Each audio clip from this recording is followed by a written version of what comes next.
Hello. In this video, I'd like to look at accessibility, specifically in relation to that of the television, because it's such a crucial part of our lives.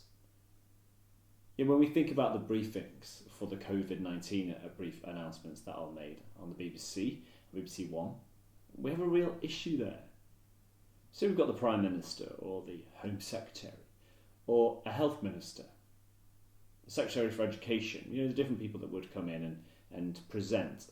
And you might have the scientific advisor or somebody from the military or somebody in the NHS coming forward to present at the podiums on the briefings. Now, BBC One is such a prominent channel.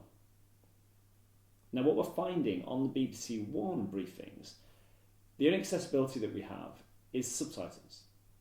And you might think, isn't that enough for deaf people? And it's not, because there are many deaf people whose first language is sign language.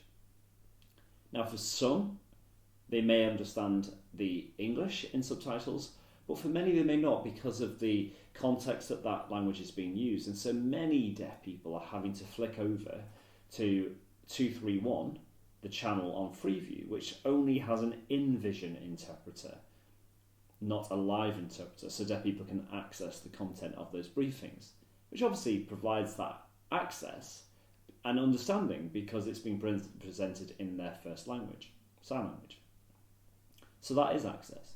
But what's disappointing is that it's not being featured on the BBC One briefing, the live briefing.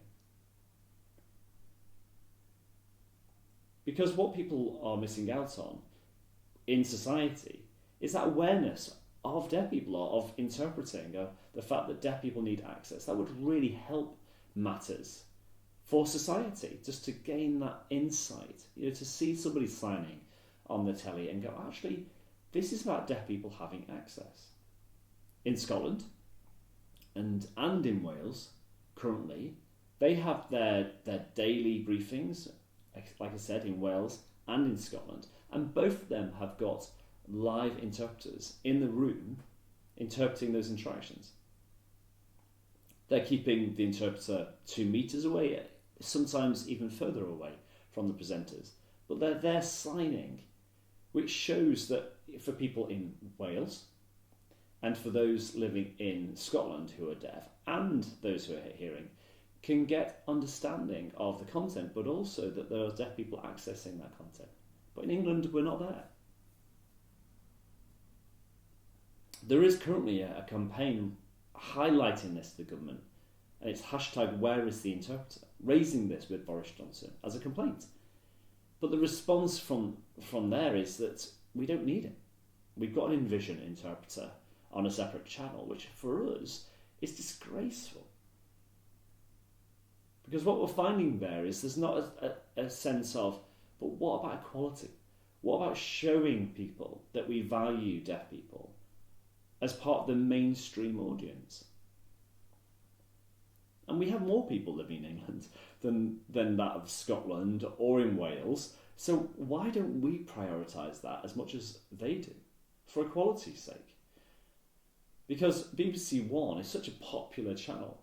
No, not many people would access 231 because that's the 24/7 news for the BBC, but most people would watch the briefing on BBC One. So there's inequality there for deaf people living in England. So I'm hoping today's just giving you a bit of insight into this issue.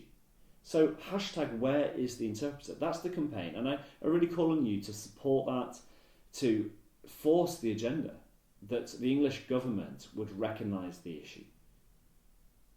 So for the daily briefings that go out for COVID-19, that we would have a live interpreter in the room, that gives us equality. That's equality for everyone, and that's fair.